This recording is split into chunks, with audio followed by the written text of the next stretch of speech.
Tantojirun kubana kekudamo kabana Yukaya suzamana nagatika wallabna Venukai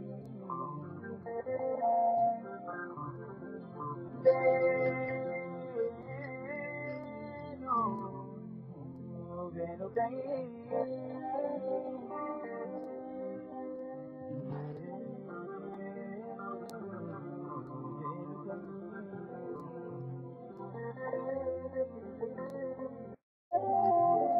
Tantojirun kubana kekudamo kabana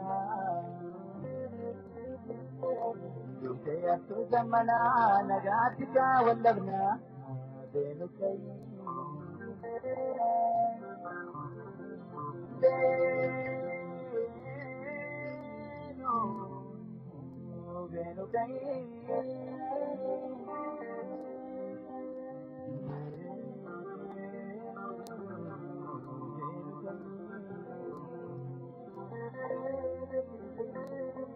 قلتني تناف بقتي وانسين لات نومنا نوز ونجراتيتو بيخا الكلي ويا أو أسم خيسة بين يا دامي أو أسم خيسة نبني أدوسم خيسة ميلان دمتي تكن دون دريتي بكتودا خنوان تجرا نبلتي خركتيس غرغارا بعد تناف ونيسي تقول دارا يفهمنا أقول أقول رد دبيا كان يسني بتشيزني رشيد دوغل تومي أما خلنا مفاجأ وبرارسو Arasos gawang kabunis jero dera nano Djibouti ture nis game wan juda ke fenna arasos de adu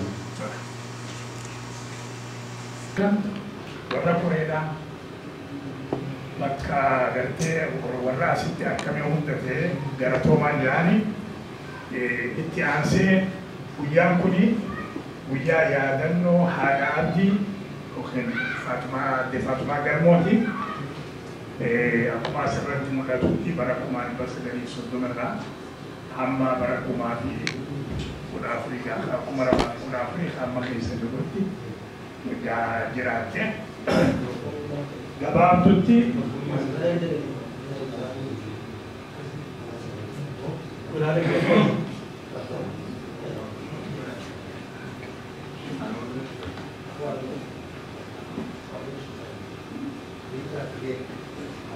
akka obboleeyyan kiyya na dura jaanitti akkaan anillee laalutti guyyaan irraa kun guyyaa gaddaati.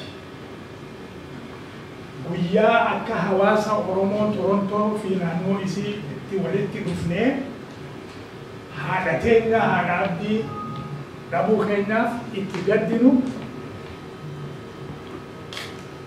gadda kanaas ilmaan isiitii fi firoota isii kan naannoo kana jiranii fi naannoo biraa jiranii wajjin itti hirmaannu Rabbiin isin waliin haa jiraatu isin haa jajjabeessu obsaa fi ba'aas isiniif haa kennu jennee guyyaa Rabbi waliif kadhannu guyyaa dandeettii qabnu akka hawaasatti dirqama hawaasummaadhaa akka qabnu itti ba'a guyyaa itti wal bira dhaabbannu jechuudha akka ilaalcha biyyatti. Karaa biraatiin guyyaan kun guyyaa haati teenya haati abdii jiruu isii keessatti akka nama tokkotti haa ta'u gamtaadhaan fakkaattoota isii wajjin jechuun warra gartee oda amma isiin qabdu kana akka qabaattu taasisan warri naannoo Jabuutiidhaa turtan obboleeyyan kii warri na dura dubbatees maqaa isaanii danda'anii jiranii hoggaa amma haadha abdii yaadamu warra isii waliin addaan baasuu hin danda'amne kan yaadatamu jira. Fakkeenyaaf addee Zeenabaa Ibraahim Habuhalloo Sheekhaa Habuhalloo Araarsoo addee Aminaa Yusuf fi fakkaattoota isaanii hedduu jira jechuudha. Warra kanaan wajjiinii wal qabattee waan silaa gartee haati abdii gumaachite san waliin gumaachan.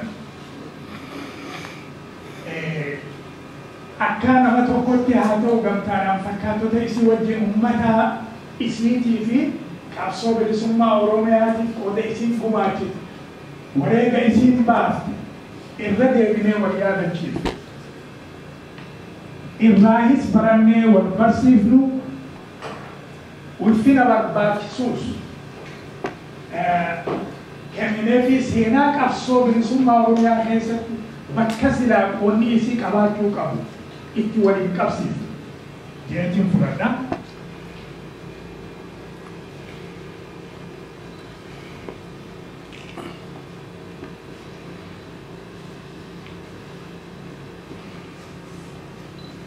Natura Obbo Abdulhamid reefu kaasee ture irra guddaan keessanii beekan. Haa ta'u malee hammuma tokko gartee namni tokko beekuu danda'a. Waliigala suuraa isiidhaa Harabdi jechuun suuraa isii beekee kitaaba irratti garuu kana odoo hin taane suuraa isii hojiidhaan arguudhaan irra deebinee waan qooda isiin gumaachite takka wal yaadachiisuun hedduu barbaachisaa waan ta'eef eenyummaa isii xiqqoo tuttuquu barbaada. Haati Abdii fuulli Rabbii isitti haa tolu, nama jabaa, nama Oromoon ittiin boonuu qabdu, nama Oromoon jala deemtee seenaa isii barbaaduu qabdu. Jabuutii keessa bara 1977 gama boodaatirraa kaasee hamma 89 dhuma isaatti hiree isii waliin gabbu'ee hojjechuudhaan waan hin argadhee ture jecha.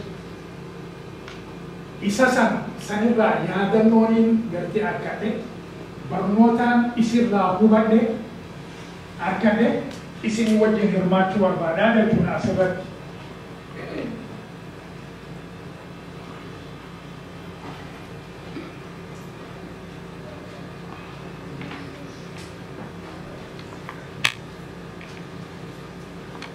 Akka gaa barnoota kiyyaa kan hin gartee hojiidhaan isii wajjin keessa bahee argadhe sanitti haati Abdii irra guddaan keenya jennee jirra. Garuu sabboontuu Oromoo cimtuudha. Waan kana jeetiin qabaa jechuudha. Kutattuu Oromooti. Tajaajiltuu Oromooti. Haati Abdii. Haati Abdii hooggantuu Oromooti. Sadarkaa caayaa Oromoo Jabuutii yeroo san keessatti sosso'aa uummanni Oromoo qabsoo bilisummaa isaatiif godhu keessatti handhuuratu jechuun ni danda'ama. Lafa sanitti haati Abdii nama qooda olaanaa qabdu. Hooggantuu hoggaan jiru caayaa Oromoo keessaa caayaa Oromoo akkuma bareedu qorashee nu himetti damee lama gurguddoodha qabdi. Dameen takka abbootiiti, gurguddooti, takka ammoo hawwaniiti. Damee hawwanii sadarkaa garanatti sadarkaa dubartaatti jalqabarraa caayaa Oromoo abuurraa kaaftee hamma gaarraa umriin isii wanii ta'utti gaggeessaa turtee jechuudha. Nama gartee dandeettii hoogganaa guddaa qabu, nama gabbu'ee ummata isii keessatti hirmaachuudhaan hoogganummaa garsiise. Hoogganummaa waan taate ta'uudha. Qabsoomtuu Oromooti. Nama waan ummata isiitiif hin tolle, waan saba isiitiif hin tolle dura dhaabbachuudhaan nama takka hin sodaanne nama akkasii. Nama irratti qabsaa'u. Jeenyichi Oromooti jaalattuu sabaati. Gaggabaasee isinii wanni jechuudhaaf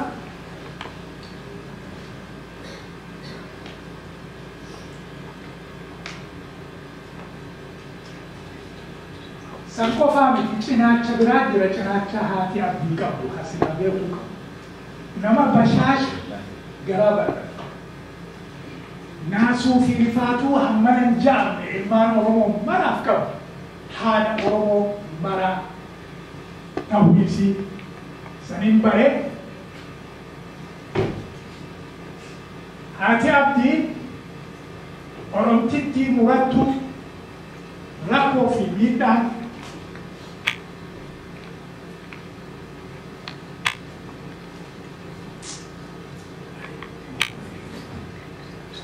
dubadhu. Hati abdi orang kita muratu rakyat ini dah hadda fi syurga yeroda huma elan thale boda tinde bifne nama kasi turte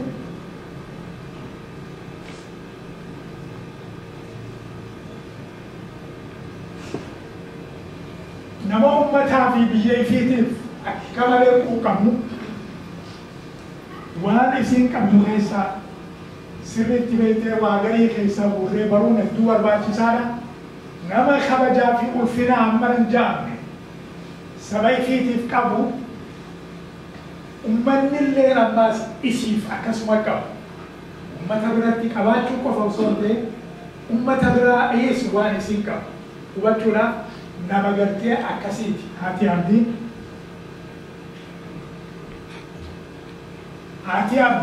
هذا إجمالي في ديس الأوفا أسمع إنتهي أكبر يفجأ من هذا أرمو مراتي Oromo fi Oromiyatti amanna Oromo fi Oromiyatti amanna yeroo san 1977 Oromo fi Oromiyatti amanna Oromoon hundi khasiti kana san jetti addani babaasu hinjiru hundi mu ijaisi duratti walqixxe kara anatu ragaba ilmaan Oromoodhaa kana nawa san hindabre hundaatu ragaba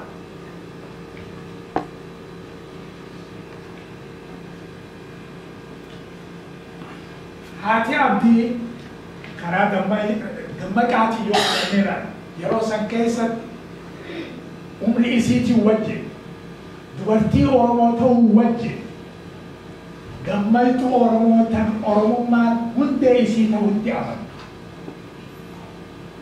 Oromoon saba isii ta'utti guututti mamii tokko maletti itti amantu Oromiyaan biyya isii ta'utti amantu bilisummaa fi walabummaan garii isii ta'utti amantu amantii isii tana ammoo sadarkaa gartee yaadaa qofatti sadarkaa hawwii qofatti osoo hin taane irratti cichitee nama gartee hojiirra oolfachuudhaaf qabsaa'uu ture haati abdii. Namni hedduun nama gartee seenaan isaa qoonni isaa ifatti hedduu hin bahin warra jiru keessa haati abdii tokko.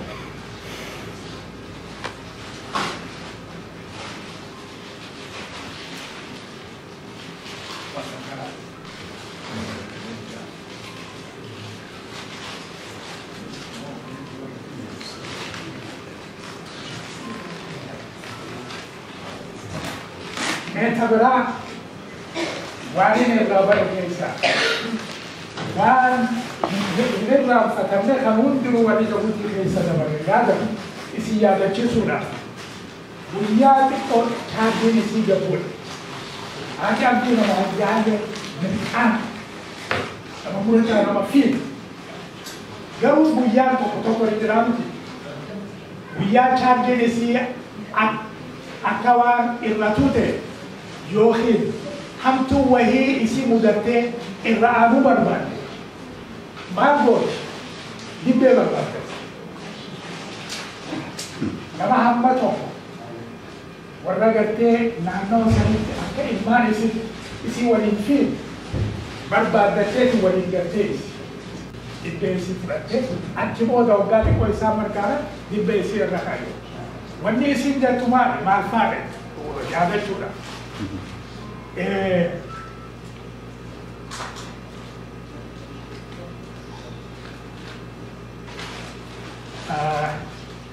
Kita muhammad kirash padhati umur biasi falati kita muhammad kirash padhati umur biasi falati umur sangkosan wan jabdu yaro san kaisa yabdu ba shakaba wara kai romata tuta sobiya qablu biya te kadamne so ada qablu ada te kadamne akabara muhammad fatane apne wana kana da hayati kaji manjara re kharatu sare bilisummaa kan tolchuma nama raree waan akkanaa tana jajjabduu barbaadee irra darbiteeti chaarjii isii guuttattee achi booda foodaa isii qabattee waan isii dhibe san irra bobbaase. Nama akkasitti kiraashisiiti jechuudha.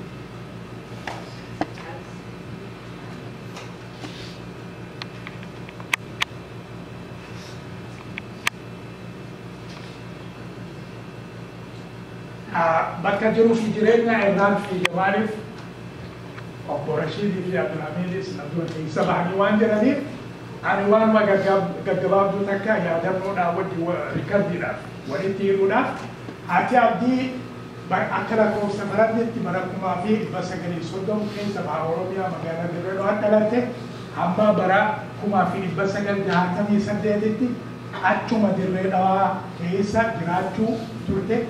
Achumatti abbaa abdii heerumtee haadha warraa taate haalli kun sossoa afran qal'oo kan bara 1960 amma 62 Dirree Dhawaa fi naannoo isitti deemaa ture dhiyootti akka isiin wal qunnamtu isii godhe.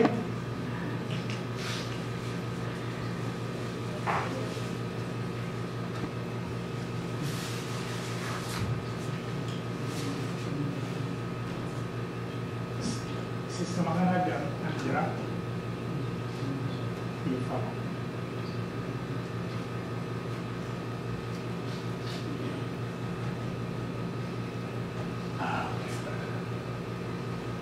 Obboleessi isii guddaan obbo Ismaa'eel Garnoo kan dhumarratti diinni naftanyaa jechuun dargiin haaluma kanarraa kan ka'e jala deemee jaalattoota sabaa kan biraa wajjin lubbuu isaa galaafate manguddoo yeroo san keessatti soso'aa kanaa gaggeessaa turan keessaa tokko waan tureef hubannoota isiin eenyummaa isiitiif qabdu takka maaliif akkana ta'uu dandeesse haati abdii gaaffii jettu san deebisuudhaaf takka waan isii gargaare waan isii kakaase san keessaa tokko bakki itti hidhatte naannoo san jiraachuudhaaf haala naannoo agartee Dirree Dhawaa keessatti gaafa afran qalloo sossootu achitti mul'achaa ture sanirraa sammuu isii keessatti waa hedduu qabatte waan duraan lallaafaa ture hundallee cimfattee jechuudha. Waan tureef hubannoota isiin eenyummaa isiitiif qabdu akkasuma jaalalaa fi mi'aa isiin afaanii fi aadaa isiitiif qabdu cimsachuu irratti hedduu isii gargaare.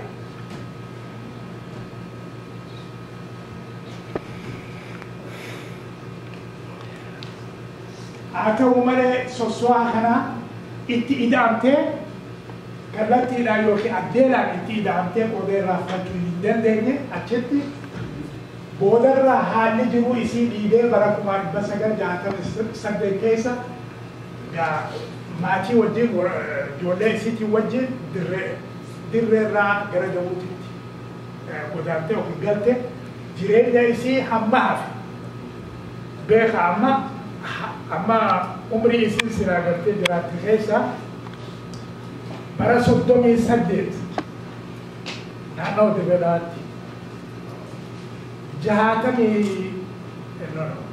naannoo 64 akkana ta'a kalkuleeshin wanneessa yoo laale ka hafe achirraa kan hafe Jabuutiin dabarsiti. So amma Jabuutii keessatti waa umrii isii kan dabarsite san keessaa immoo 40 ka isiin turre Oromoo ture jechuun nama danda'a. Dhugaa dubbachuudhaaf nama akkasiiti haati abdii. Boodarra haalli jiru dhiibee galchee jireenya isii hamma hafe achi dabarsite yeroo tana keessa abbaa abdiitiif ijoollee 6 deessee isaanis dhiifama tartiiba isaa Abdii, Adde Hiddii, Fawziyaa, Usmaan, Sa'iida, Aniisaa fi Amina hortee kuni abbaa abdiitiif horte. Oromoof ammoo 60 ilmaan Oromoodha. Warra dura maqaan isaanii waan biraatu dhugaa dubbachuudha.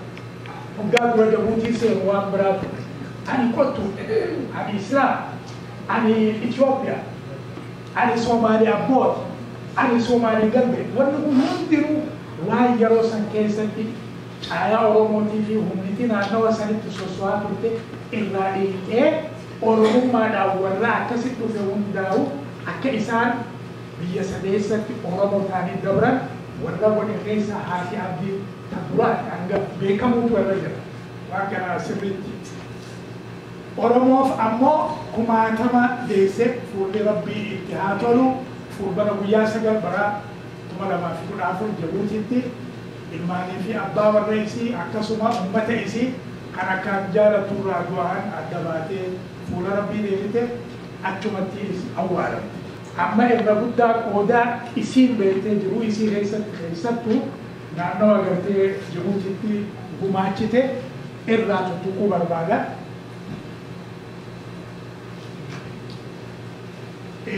Gumaata isii kana qooda isii kana sirriitti hubachuudha. Bakka lamatti yoo addaan baafne hedduu gaariidha. Lamaan qoonni duraa qooda tajaajila uummataaf isiin godhaa turte.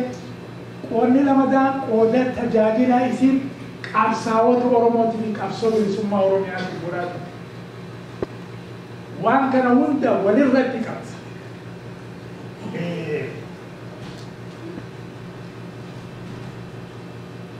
Qooda gartee uummataaf isiin tajaajila uummataatiif laatte ifannoo tokkoon maletti walitti dhaabdee yeroo dheebuuf uummata isii rakkata tajaajilu isiitirraa kan ka'e manni isii akkam ilaalamu ture akka santaratti ilaalamu ture santara Oromoodhaan malee mana gartee faamilii tokko mareefuma dura obboleessitee santara yookiin waltajjii Oromooti ture jechuun ni danda'ama. Akkasitti Oromoonni achi dhaqan ka'alarraa Jabuutiitti waa'ee hafee fi achi Jabuutii dhaqan referensiin bakki gartee silaa Jabuutiin itti baran yookiin nama isaanii itti barbaadan eessa ture? Dura haadha abdii Faatumaa Galmoo. Achi mana isii dhaqaniiti achirraa booda bakka silaa barbaadan dhaqanii jechuudha. Sadarkaa sanitti beektee nama Jabuutii keessatti qooda akkasii qabaachaa ture. Baqataan Oromoo kan bakka ol seenu dhabe eessa seena eessa dhaqa? Haadha abdii bira dhaqa. Rakkataan Oromoo kan beela'e eessa dhaqa? Mana haadha abdii dhaqa. Rakkataan Oromoo kan fayyaa dhabe mana isii dhaqa. Kuni dhugaa qabatamtuu warri naannoo san dabre hundinuu sirriitti beeku haragaa bahuuf. Amma namni waan qabamu ture namni irraa qabame eessa dhaqa? Dirmachuun dura haadha abdii bira dhaqa. Kan namni isaa du'e dhugacha barbaada biyyaaf keessummaadha rakkataadha bakka dhaquun beeku bakka seenuu qabu. Eessa dhaqa? Mana haadha abdiitti dhaqa. Achi booda awwaalchi isaa akka waan gartee qooda kana addaan fudhatanii haati abdii karaa taabiyaatiin abbaan abdii karaa qabriitiin bobbahuudhaan ilmaan Oromoodhaa kan naannoo sanitti rakkoo adda addaatiin dhibamanii du'an awwaaluudhaan yeroo dheertuu warra qooda fudhate qooda akkasii qaba. Abbaa abdii wajjin caayaa Oromoo keessaa kan gargaarsifattee rakkoo tana hunda jala deemtee kan bakka itti gootu yeroo guddoo isii ture jechuudha. Qooda akkasii qabdi. Caayaan Oromoo Jabuutii akkuma reefu obboleessa keenya Abdulhamid jedhetti bara 1977 keessa heeraan mootummaa biratti beekamtee maaltu ture yeroo san keessatti warri Itoophiyaadhaa gaafa Haile Sillaasee irraa kaasee dargiidhaan naannoo agartee namni keenya jiruu fi naannoo embaasiin isaanii jirutti maabara Itoophiyaa jaanii dhaabate. Maabara kana keessa akka seenan godhan dirqama yookaan hin awwaalamtu beektee hin gaafatamtu gaafatama tokkollee beektee hin qabu siin jaanii dinnina akkasiitti namaa kan nuti kana cabsan warri Jabuutiidha. Kana cabsaniiti maabara Itoophiyaatiin alatti dhaabbachuu danda'uun injifannoolee gurguddoo 70 keessa Oromoonni Jabuutii jiraatan galmeessan keessaa tokko warra galmeesse keessaa haati abdii mataa duraati abbaan abdiitis mataa duraati.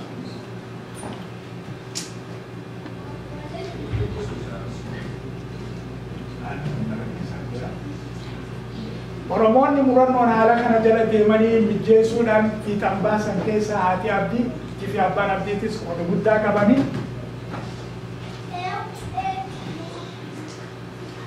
caayaa Oromoo Jabuutii gaggeessuu jiraachisuu fi dagaagsuu irratti haati abdiitii fi abbaan abdiitis qooda guddaa qaban kana hundinuu waanuma beenu wal walaadachiisuudhaan Oromoota torbaatamoota jalqabarraa kaasanii jeequmsa siyaasaa kan naannoo sanitti uumamte dhiibamanii Oromiyaa fi Somaaliyaarraa gara Jabuutitti dhangala'aa turan Oromummaadhaan simatanii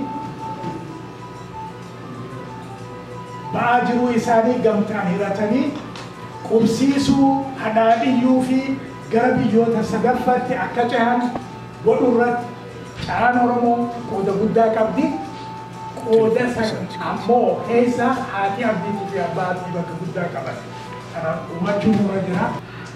Oromoota eenyummaa isaanii gatanii wallaalaan dammaqinsa barbaachisu dhabuudhaan yeroo san keessatti ukkaamama guddaa keessa waan turaniif Oromoota eenyummaa isaanii gatanii maqaa adda addaatiin Jabuutii seenan fakkeenyaaf waan barreeffu isin jeegaa Somaaliyaa maqaa adda addaa qabatanii silaasaniin deemanii baqatummaa isaanii UN bira dhaqanii galmeessuudhaaf warra gartee ka'e.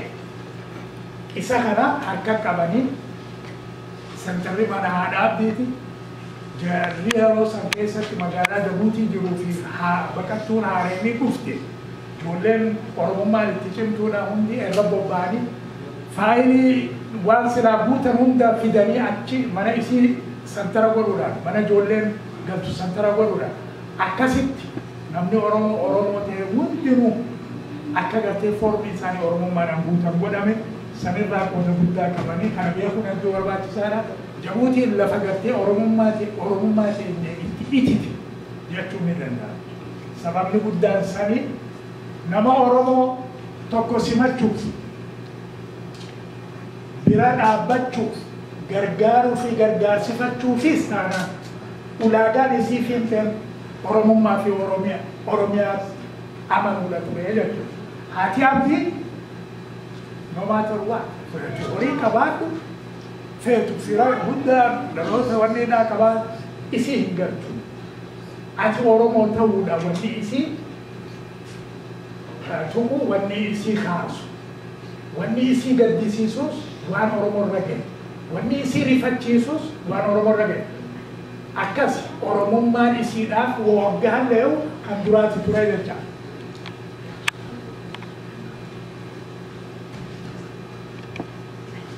Karaa qabsootiin yoo fudhannee ilaalle qooda isiin Jabuutii keessatti kennatte qabsaa'otaa fi jiroota karaa Jabuutiitiin qabsoo bilisummaa Oromiyaatiif bobba'aa turan keessummeessuu dahoo isaaniif ta'u akka naannoo sanitti miidhaan isaanii raggeen karaa nagaatiin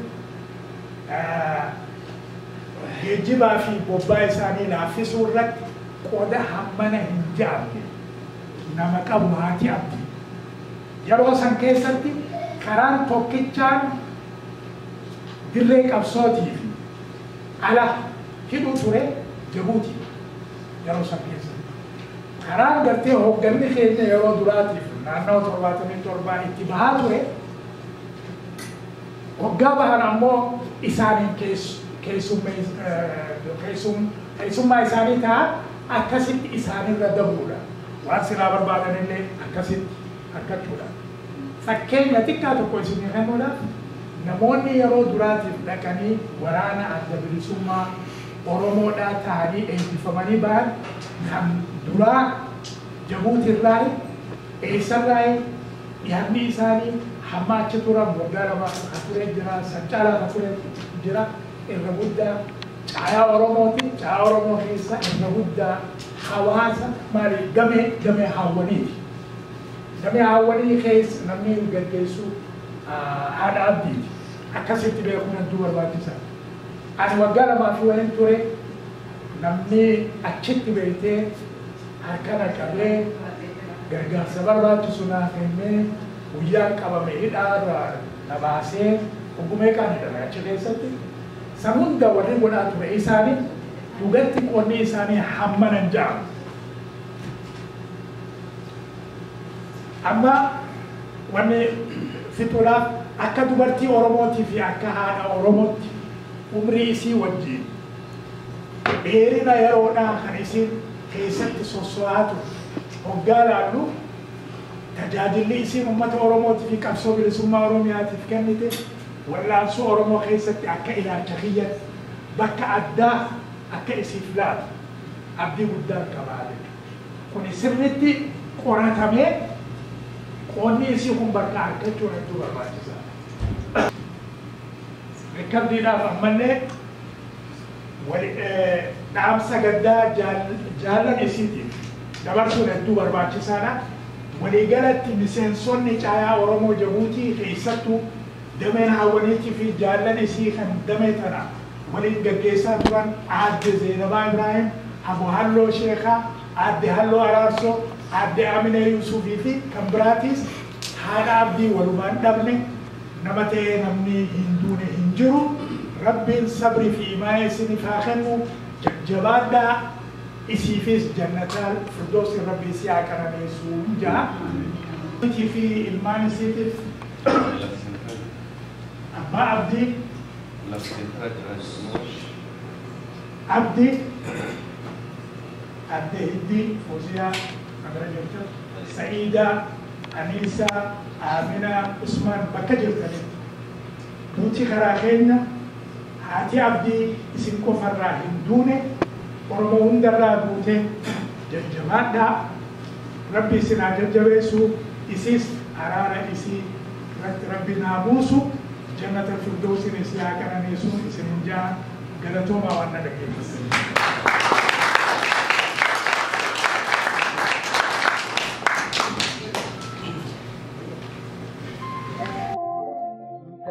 Jirung kubana kita mau kabana Yuke asu zamana nagatika wallabna Benu kai